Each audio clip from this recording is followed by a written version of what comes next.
देवर्षि नारद ने कहा देवी इसमें तुम्हारा तो कोई दोष है ही नहीं, इसमें तुम्हारा कोई दोष नहीं। क्यों? क्योंकि ये वृंदावन धाम है देवी, वृंदावन धाम है ये, और यहाँ भक्ति सर्वत्र व्यक्त करती है। और तुम्हारे पुत्र जो ज्ञान और वैराग्य यहाँ कोई भी ग्राहक है नहीं, तो इसलिए देवी यहाँ भक्ति नृत्य करती है। इस वृंदावन धाम के संयोग से ही तुम्हें ये युवावस्था प्राप्त हुई है। और वृंदावन धाम है कैसा भक्तों, एक झलक मैं भी बताऊंगा।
मात्र भी दोष नहीं, ये वृंदावन धाम के संयोग से तुम्हें प्राप्त हुआ है।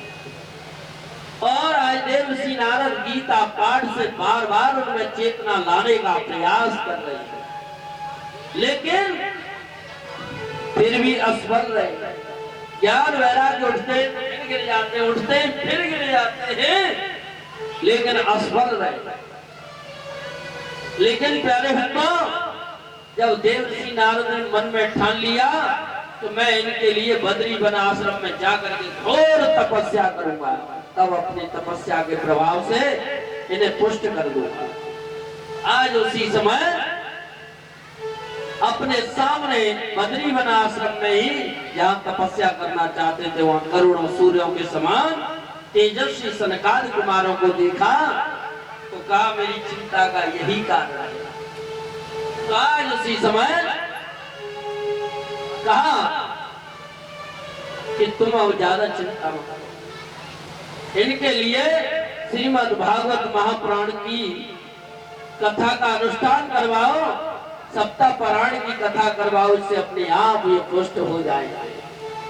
जब ऐसा कहा कि अपने आप पुष्ट हो जाएंगे, तो आनंद नाम के घाट पर हरिद्वार में नारद जी ने श्रीमद् भागवत कथा का आयोजन, सप्ताह परायण की कथा करवाई, जिसके प्रमुख प्रवक्ता सनत कुमार जी।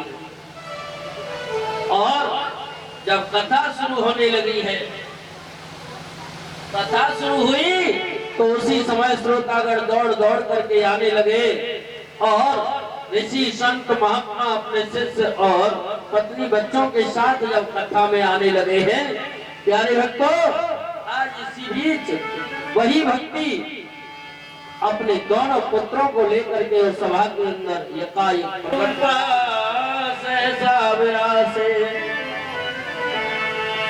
श्री कृष्ण गोविंद हरे मुरारे, नाते नामा में मोहर बदलते। भगवान के पावन नामों का उच्चारण करती हुई भक्ति प्रकट करती है। मजबूत है। श्री कृष्ण गोविंद हरे मुरारे, हे नाथ नारायण वासुदेवा। कृष्ण गोविंद हरे मुरारे, हे नाथ नारायण वासुदेवा।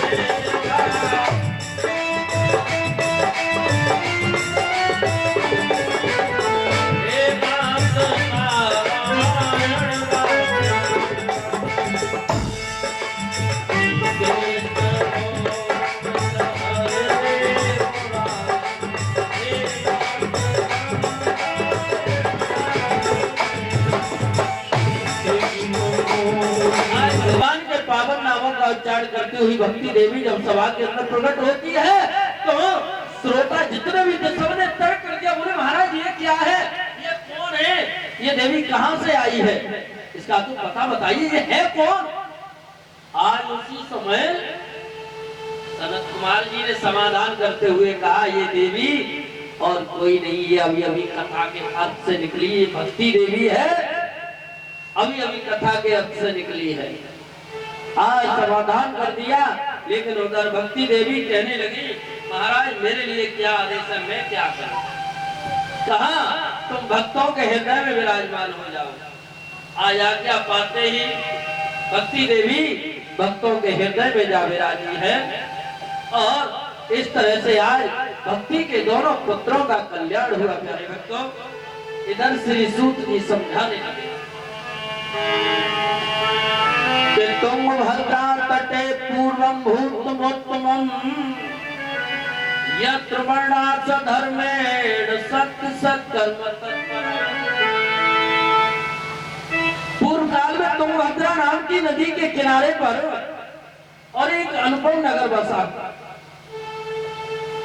उसमें सभी वर्णों के लोग रहा करते थे। उसी नगर में एक आत्मदेव नाम के ब्राह्मण रहते थे, जो दूसरे सूर्य के समान तेजस्वी। और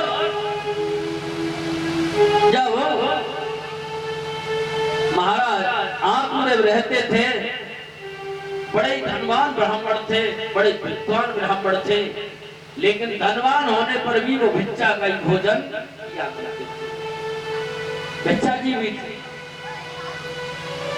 और एक उनकी पत्नी थी जिसका नाम था धुंधली, और जो धुंधली थी बड़ी झगड़ालू और क्रूर स्वभाव की देवी थी, बड़ी झगड़ालू पत्नी थी। अच्छा, झगड़ालू पत्नी थी, महाराज ये भी सहन कर गए, लेकिन एक विशेष बात ये और थी कि उसके जीवन में कोई संतान हुए। उसी समय सामने से एक साधु जी आ गया। और स्वामी जी के चरणों में गिर गए ब्राह्मण देवता और बोले स्वामी जी रोने लगे। उसी समय कहा अरे ब्राह्मण देवता क्यों रोते हो, क्या हो गया, काहे को रोते हो? बोले महाराज चरणों में से बड़ी देर में सिर उठाया और उठा करके बोले महाराज सुनो, तो मैं नहीं मालूम जीवितम प्रजाहीनम धिग्रम च प्रजा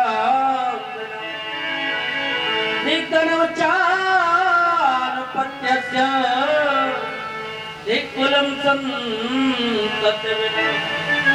महाराज संतानहीन जीवन को धिक्कार है, संतानहीन घर को धिक्कार है, संतानहीन कुल को धिक्कार है।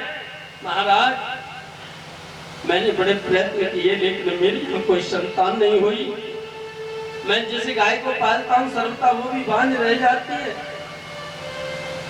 बड़े प्रयत्न किए लेकिन पालेत या मया धेनु सा बंध्या सर्वता भवे। कहा महाराज और जो गाय को पालता हूँ वो बांझ रह जाती है, और यो मया रोपितो वृक्षः सो अपन्नमाश्रयेत, जिस वृक्ष को लगाता हूँ उस पर फल नहीं आता। ऐसे जीवन को जीने से क्या लाभ है, मर जाना अच्छा है। रोने लगा, आत्मदेव रोने लगा। स्वामी जी कहने लगे अरे ब्राह्मण देवता क्यों रोते हो, इससे समस्या का हल नहीं होगा, समस्या वहीं के वहीं रह जाएगी, समस्या का हल नहीं होगा। अच्छा बहुत से लोग आत्महत्या कर लेते हैं जीवन से तंग आकर के। जीवन की अंतिम श्वास ही मौत भी सामने झूली है, और जीवन की डाली सूख चली, जीवन की डाली सूख चली, पर जीवन आसन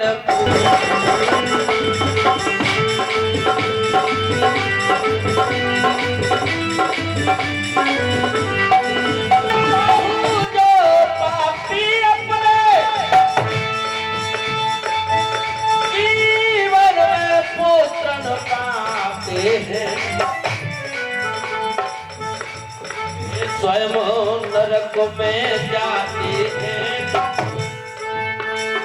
स्वयं नरक में जाते हैं और पुरखों को ले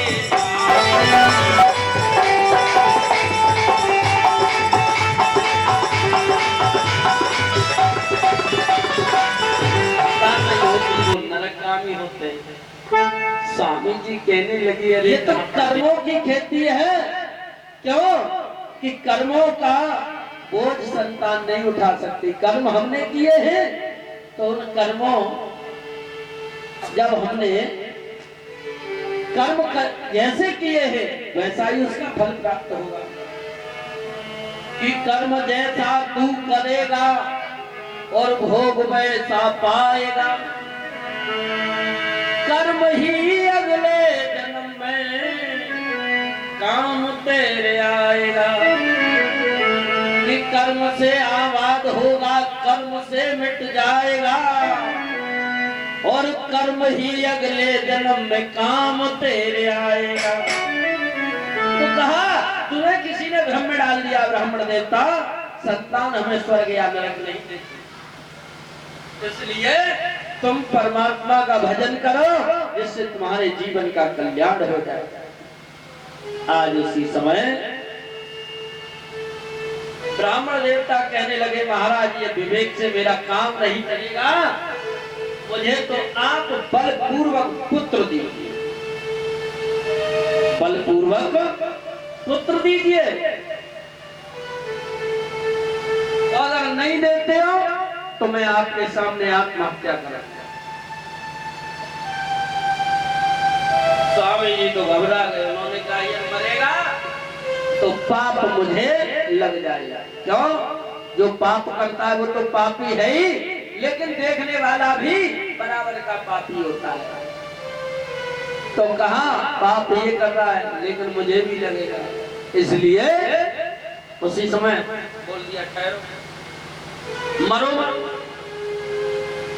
इस तरीके से मत मरो। ऐसा ही नहीं, मैं पिता भी बनूंगा और इस फल को पाले। उसने कहा फल तो गाय को दे दो, वो भी तो बांझ है, बच्चा होगा तो पूरी हो जाएगी। आज वो फल गाय को दे दिया परीक्षा का, और देवी घर में ऐसे रहने लगी जैसे एक गर्भावस्था के समय नारी रहती है। धीरे धीरे प्रसव का समय आया, उस देवी ने एक बालक को जन्म दिया जो धुंधली की बहन थी। अथ काले आलतम कदा आनी जन को बालम रहस्य धुंधली।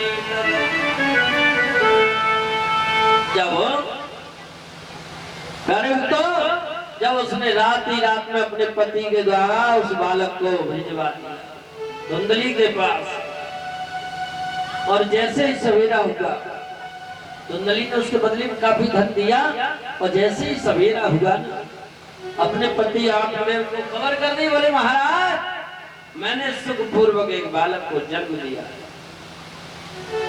महाराज आप बड़े प्रसन्न हो गए, उन्होंने विचार किया अब तो हम पिता बन गए, अब तो पिता बन गए। उसी समय महाराज ने देखा कि जो गाय बांझ थी उस गाय ने भी एक बच्चे को जन्म दे दिया। जब बच्चे को जन्म दिया तो सारा शरीर मनुष्य जैसा था, लेकिन केवल उसके कान ही गाय जैसे थे, कान ही गाय जैसे थे। तो उसी समय नामकरण संस्कार करवाया, तो जिस गाय ने बच्चे को जन्म दिया उस बच्चे का नाम गौकर्ण रख दिया। बोलिए गौकर्ण महाराज की। और जो धुंधली ने कहा कि इस बच्चे को मैंने जन्म दिया, उस बच्चे का नाम धुंधकारी रख दिया। धीरे धीरे दोनों बच्चे बड़े होने लगे कि एक एक रूप की चाह पर चलते ही चल पड़े अपनी अपनी राह। आज दोनों बच्चे अपने अपने मार्ग पर चलने लगे। गौकर्ण सुबह से शाम तक भगवान की पूजा आराधना करने लगता है।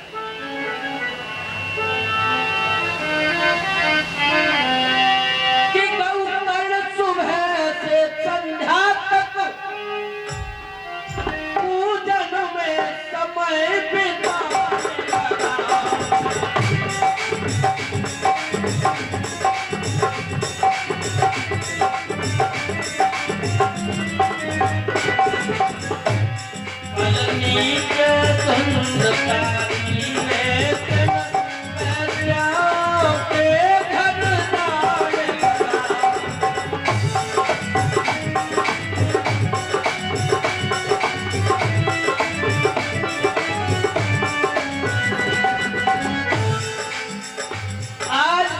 धुंधकारी बचपन से ही लेकर के और जवान अवस्था तक निंदनीय कार्य करता रहा और अपकर्म करता रहा, पापाचार करने लगा। लेकिन जो गौकर्ण था वो सुबह से शाम तक भगवान की पूजा आराधना में अपना समय बिता देता है। लेकिन प्यारे भक्तों, जब पूरा समय उसका भगवान की पूजा आराधना में निकलता है, इधर धुंधकारी वैश्यालय पर भी जाने लगा, तो वहां क्या हुआ भक्तों, जो घर का धन था उसने सारा बंटा ढार कर दिया पिता का धन। पिता आंखें बड़े दुखी हुए, बहुत दुखी हुए। एक दिन सिर को पकड़ करके और आंगन में बैठे रहे। आंगन में बैठे हुए थे, उसी समय परम ज्ञानी गौकर्ण महाराज आ गया। कहने लगे पिता कारण क्या है, आप इतने उदास क्यों बैठे? बोले मेरी उदासी का कारण तुझे नहीं मालूम, तेरे कर्तव्यों से जितना मैं प्रसन्न होता हूँ उससे ज्यादा धुंधकारी के अपकर्मों को देख करके सुलगता रहता हूं। मेरी उदासी का यही कारण है। तुम कहा पिताजी ये संतान है, कोई अच्छी होती है कोई बुरी होती है, इसलिए ये तो जीवन रूपी खेती है, कहीं अच्छी है फसल तो कहीं बुरी हो जाती है। इसलिए अब तुम एक काम करो कि तुम भगवान का ध्यान करो, वन में जाकर श्री हरि की आराधना करो। आज पुत्र के वचनों को मानकर पिता आत्मदेव के चले गए। कुछ समय के बाद महाराज आप धुंधकार को गौकर्ण महाराज भी घर से तीर्थों में भ्रमण के लिए निकल जाते। घर में कौन रह गया? धुंधकारी और धुंधली दो ही रह गए। धुंधकारी और धुंधली दो ही रह गए। अब उसके पास धन नहीं बचा तो एक दिन अपने पिता वो अपनी माँ धुंधली से कहने लगा, माँ तूने पिता का छुपाया हुआ धन कहाँ रखा, जल्दी निकाल निकाल जल्दी। माँ कहने लगी, बेटा कल दे दूंगी। इतना कह दिया कल दे दूंगी, तो उस समय तो छोड़ दिया उसे। लेकिन माँ ने क्या किया कि कल मैं धन कहाँ से दूंगी इसे। रात्रि के समय वो माँ घर से निकल पड़ी और एक कुएं में जाकर के उसने आत्महत्या कर लिया। अब तो अकेला धुंधकारी घर में रह गया। 5 वेश्याओं को घर में ले आया, लेकिन एक दिन उन कुलटाओं ने क्या किया, एकदा कुलटा भूषणा तदर्थो नृगते गे हाथ कामांधो मृत्यु स्मरण। और वैश्याओं ने उससे बहुत से वस्त्र आभूषण पहनने को मांगे, तो उसे मौत की कभी याद नहीं आती थी। उसने क्या किया, भक्तों जैसे ही घर से निकला रात्रि के समय, एक राजा के यहाँ डाका डाला और बहुत सा धन लूट करके ले आया। बहुत सा धन चुरा कर लाया है और उन वैश्याओं के हवाले कर दिया। और जब वैश्याओं के हवाले किया, उसी समय वैश्याओं ने मन में विचार किया, ये चोरी नित्य करता है, नित्य इसका चोरी का काम है, एक न एक दिन तो पकड़ा जाएगा। इस समय ये धन भी बहुत सा चुरा लाया है, और एक काम करो इसको मार डालो और धन को लेकर के यहाँ से चंपत हो जाओ। आज 5 वैश्याओं ने मिल करके उसे फांसी लगाया, लेकिन मरा नहीं पापी। फिर अग्नि के दहकते हुए अंगारे उसके मुख पर डाले हैं, वो छटपटा छटपटा के मर गया। और मरा तो मर करके भयानक प्रेत बन गया। जब प्रेत बन गया, यानी भक्तों धर्म रूपम तुम विश्रुतम, कहा श्रीमद् भागवत कथा सप्ताह पुराण की कथा करवाओ, जिससे इसकी मुक्ति हो जाएगी और कोई इसके लिए मुक्ति का साधन नहीं है। आज जब ऐसा कहा तो सनत कुमार जी ने सप्ताह पुराण की कथा का आयोजन किया है। उसमें सभी भक्तों के लिए ही सुनी थी। धुंधकारी ने कथा मुक्ति के लिए सुनी, तो इसलिए उसका कल्याण हो गया। वो भी निराहार रह करके मेरे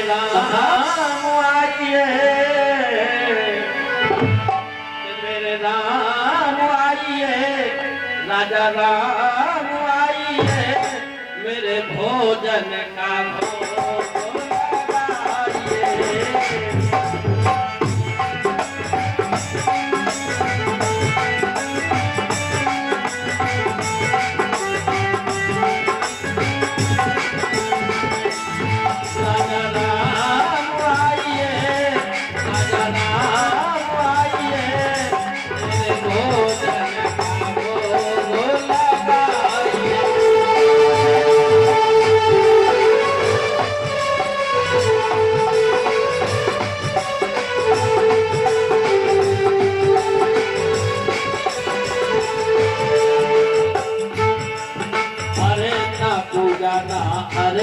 आरती ना कोई मेहमानी।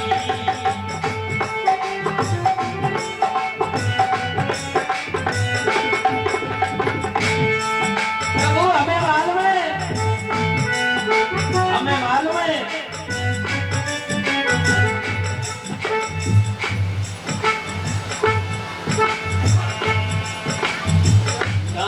कहने लगा प्रभु हमें मालूम है आपके मंदिर में तो ठाट है ठाट। क्यों? वहाँ आपको सुंदर सुंदर वस्त्र पहनाए जाते, भोग लगाया जाता है, थाली कितनी अच्छी तरह से सजाई जाती है। लेकिन महाराज आप भूल में मत रहियो, आज मंदिर में कछु मिल गए बाप आए सब्जी का ठंडे बड़े तब जाने लग जाए कि आए ये मिली तो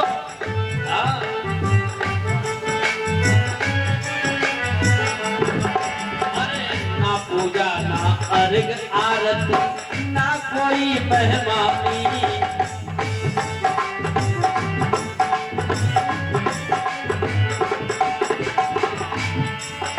और रूखो सूखो हाय प्रभु पियो नदी का पानी। राजा राम आइए, राजा राम आइए,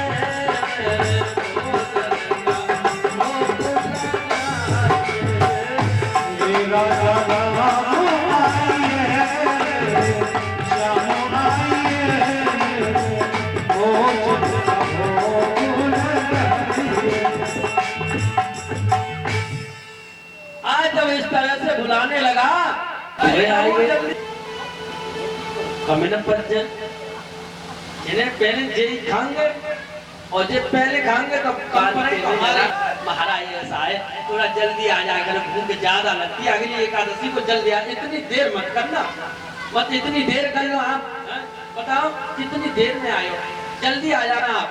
हम भगवान बोले ठीक है जल्दी आ जाएंगे, लेकिन अगली एकादशी को क्या लोग आओगे? कोई भगवान अंतर ध्यान हो गए, चलो आ जाएंगे। अब दूसरी एकादशी आई और दूसरी एकादशी को फिर वही मंदिर में तो व्रत है, तो फिर वो वही गुरु जी ने राशन दिलवा दिया। तो गुरु जी से बोला, गुरु जी ने थोड़ा ज्यादा दिया, 2 लोग आते हैं वहाँ, 2 भगवान जी आ जाते हैं एक की जगह पे 2 आते हैं। मैंने कहा ठीक है ज्यादा खाता है तो चलो थोड़ा बढ़ा दिया और बढ़ा दिया जाकर फिर उठते वही और जैसे ही भोग बनाया एकदम से फिर गाने लगा राजा राम आई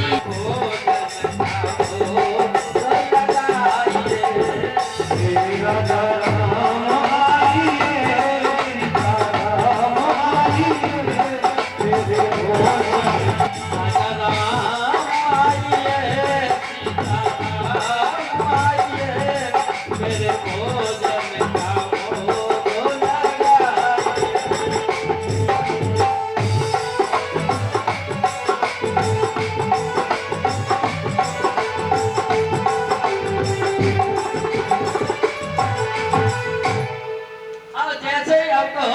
बुलाने लगा कि राजा राम आइए, सीता राम आइए, मेरे भोजन का भोजन किया।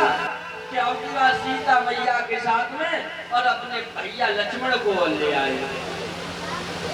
अब जब आने देखे हम कितना 3 आएंगे, पहले 2 आए, हम कितना 3 आएंगे। पहले हम 2 की व्यवस्था जैसे तैसे भैया 3 और आएंगे। अब 3 आए तो की तरफ देखे मैंने कि आज ना बच्चे नहीं अब धीरे से बोला प्रभु एक बात बता दो,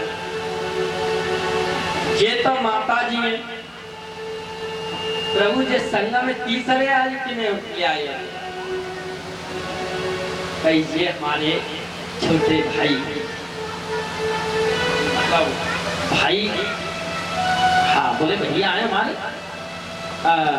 बोले सगे के वैसे लगन पक्का के बोले नहीं वो सगे हमारे सगे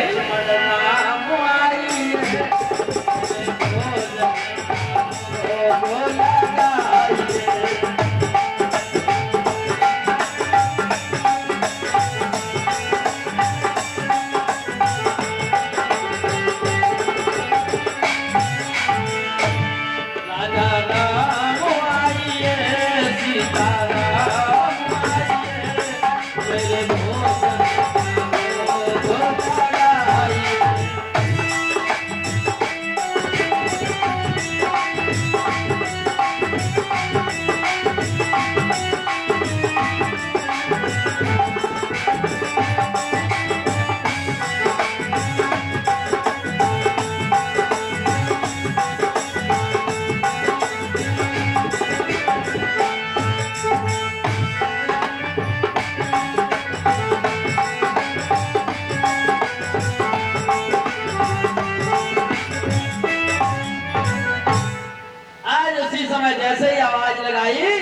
उसी समय पूरा राम दरबार प्रकट हो गया।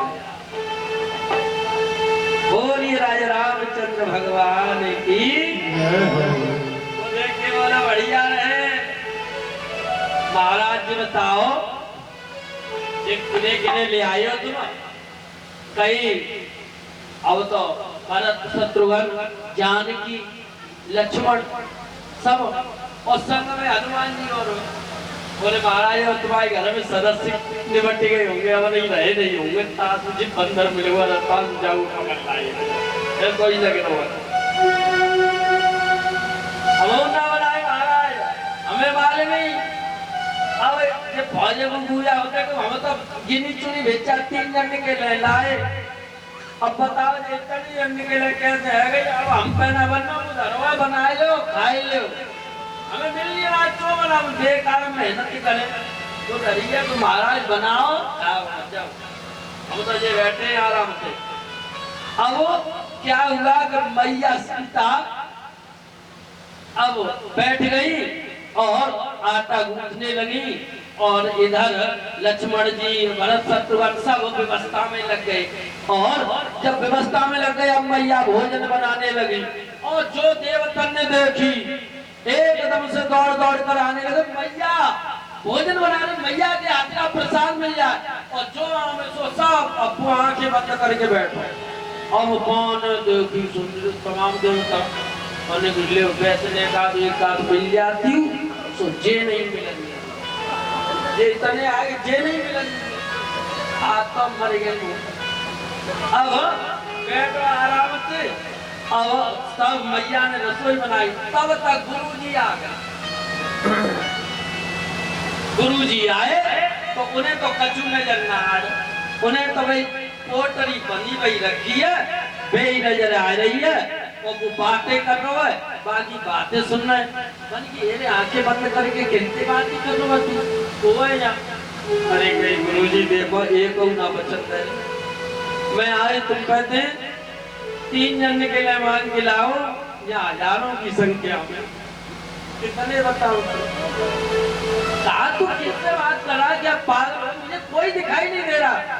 क्या गुरुजी अज्ञान रूपी पर्दा पड़ा हुआ है, तुम्हें कौन दिखाई दे सकता है? तुम्हें कोई दिखाई नहीं देगा। क्यों? तो आज जैसे ही भक्त ने अपने प्रभु से कहा, प्रभु आज मैं झूठा हो जाऊंगा गुरुजी की नजरों में, प्रभु गुरुजी को एक बार दर्शन दे दो। नेत्र सजल हो गए, भक्त के नेत्रों से अश्रुधारा बहने लगी, नेत्र सजल हो गए। तो भक्त के नेत्र सजल हो गए।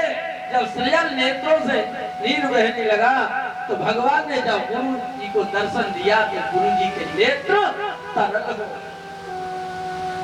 सरल और तरल में कितना फर्क है? जहाँ स्वभाव सरल हो जाए तो भगवान को मिलने में देरी नहीं है। तो आज गुरु जी के नेत्र भी तरल हो गए देख करके, क्योंकि उनकी आंखें भी भर आई कि मेरे जैसे धन्य है, मेरे जैसे शिष्य को। गुरु तो शिष्य को दर्शन कराने वाला होता है कि गुरु के द्वारा ही भगवान का दर्शन होता है, लेकिन पहली बार मुझे शिष्य के द्वारा भगवान का दर्शन हुआ है। बोले बातें बिहारी लाल की। बनाइए अपना सरल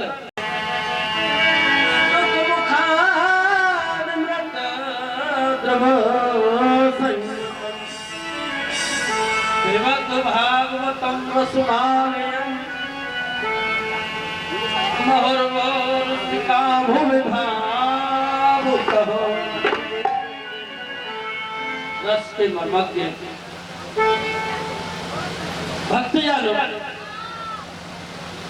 भागवत को वेद स्वरूप फल है ये तो।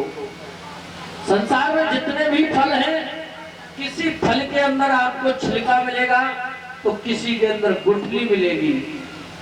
संसार में जितने भी फल हैं सब खाए जाते हैं, लेकिन भागवत रूपी एक ऐसा फल है जो खाया नहीं पिया जाता है।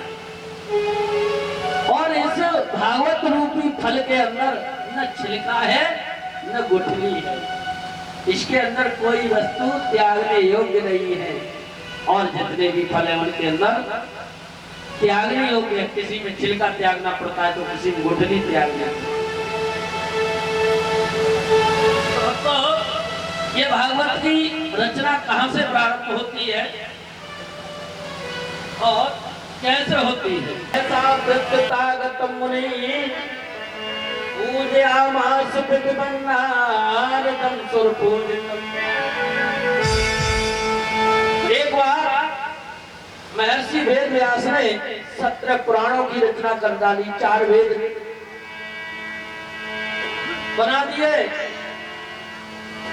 और 6 शास्त्र और 17 पुराण।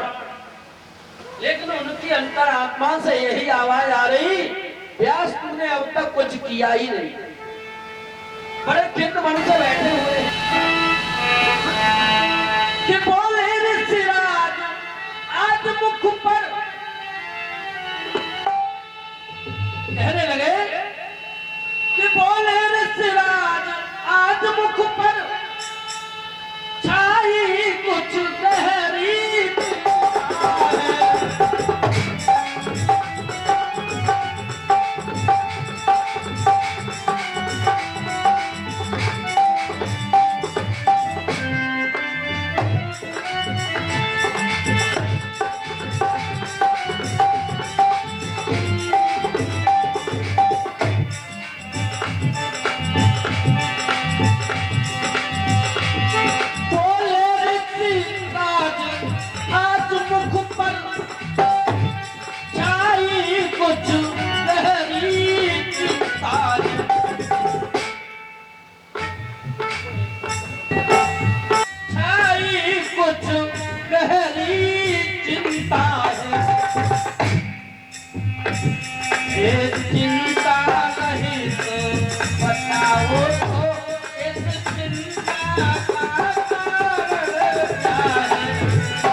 मेरी अंतरात्मा से एक ही आवाज आ रही है, कौन सी? कि तूने अभी तक कुछ किया ही नहीं। देवर्षि नारद कहने लगे, व्यास तुम्हारी अंतरात्मा की जो आवाज आ रही है वही सत्य है, और जो भक्तों अंतरात्मा की आवाज होती है वही सत्य होती है। अगर चोरी करी है आपने, छोटी मोटी या बड़ी कैसी भी चोरी करी है ना, है? चोरी करने के बाद क्या होगा? चोरी करने जाओगे उससे पहले ही क्या होगा मालूम है? दिल के अंदर उथल पुथल होगी, अरे यार गलत काम करने जा रहा हूँ, गलत काम हो रहा है ये मेरे द्वारा। चोरी करने के बाद आएगी तो वही अंतरात्मा की आवाज होती है कि जो अंदर से आवाज आ रही है कि ये गलत है। तो अब जो अंतरात्मा की आवाज आ रही है कि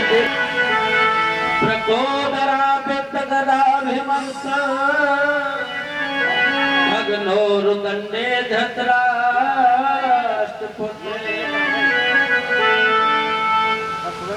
आज उसी समय तो कहा खुशी और दुख ये होगा कैसे, मैं जानू कैसे? कहा तुम्हारे 100 भाई मारेंगे फिर भी तुम्हें कष्ट नहीं, दुख नहीं हुआ? बोले नहीं, 5 पांडव भी जिंदा। अगर पांडव मर जाए तो क्या? बोले दुख भी होगा सुख भी होगा। आज उसी समय चल दिया अश्वत्थामा। अरे उसी समय पर द्रोण पुत्र ने पीड़ा खायो है, पुत्र ने पीड़ा खायो है।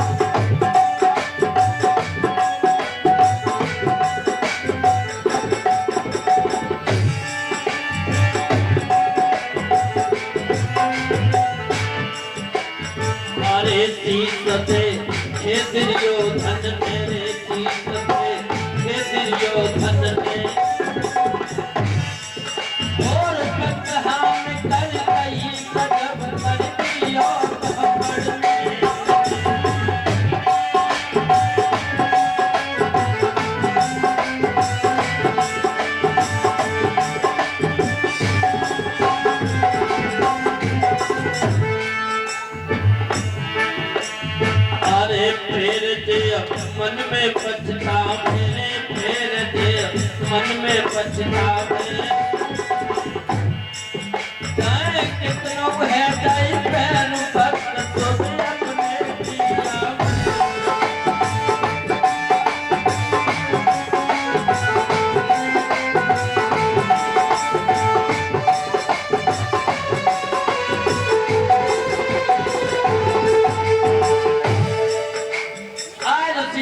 अश्वत्थामा तूने ये क्या नष्ट कर दिया। मेरे बंधु को चलने की यही एक अभिलाषा थी, आज तूने इसे भी समाप्त कर दिया। अरे तूने क्या कर दिया।